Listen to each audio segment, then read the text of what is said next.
پارپی ابراهیموف گرچند نفقه‌خوار است امروز با مقصدی به کمال رساندن متخصصان ساحه کشاورزی سهم ارزنده دارد. او 42 سال این جانب در مؤسسه دولتی تعلیمی کالج کشاورزی مستچوح به حیث آموزگار فعالیت برده است. امروز دانشجویان مؤسسه مذکور با قاعده‌های تشکیل باغ، طرز شنانیدن نهال، آبمانی و امین داشتن از حشرات ضرررسان و نگاهبین درختان اشتراک و در عمل اجرا نمودند.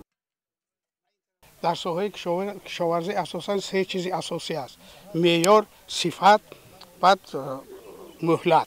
ما باید به همین سه چیز رعایت کنیم. معیار شود، مهلت ویران شود نمیشود. حاصل صفت نباشد، وقتی گذراندن کار کرد به بازم کار ویران میشود. برای همین همه وقت به صفت و معیار و مهلت کار ما باید دقت جدی دهیم. در مؤسسه دولتی تعلیمی کالج کشاورزی مستچوح بیش از 89 گکتار زمین وابسته کرده شده از این مقدار نزدیک 50 گکتاری آن را باغ تشکیل می‌دهد. ماموریت این مؤسسه تعلیمی کسبی تصمیم گرفته است که هر سال تا 5 گکتار باغ نو بنیاد نماید. در شنبهگی امروزه دانشجویان به واسطه در تشکیل باغ نوی مؤسسه اشتراک کرده از نزدیکی‌های کسبی زمینسازی و اگرونومی آگاهی پیدا نمودند. خواجگی یاررسانی کالج کشاورزی به دانشجویان امکان فراهم می‌آورد که دانش نظریوی گرفته‌شان را در عمل اجرا و ملکی کسبیشان را تقویت بخشند.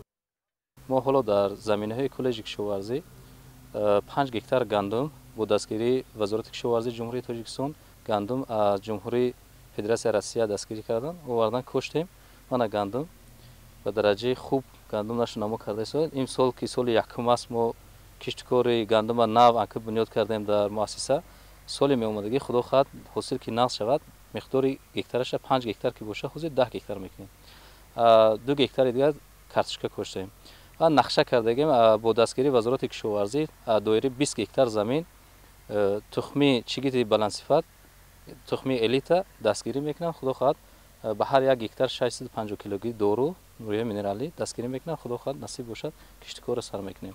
و در دایره باغ‌های مؤسسه اگر که سخن کنیم حاضر 49 از 5 گکتار زمینه مؤسسه باغ است که با اقدام نوروزی با 5 گکتار دیگر قریب باغ نو کرده ایستادیم که باغ از 1450 تا نهال‌های نوخطی نهال‌های میوه دهنده 7 باغ نو بنیاد کرده.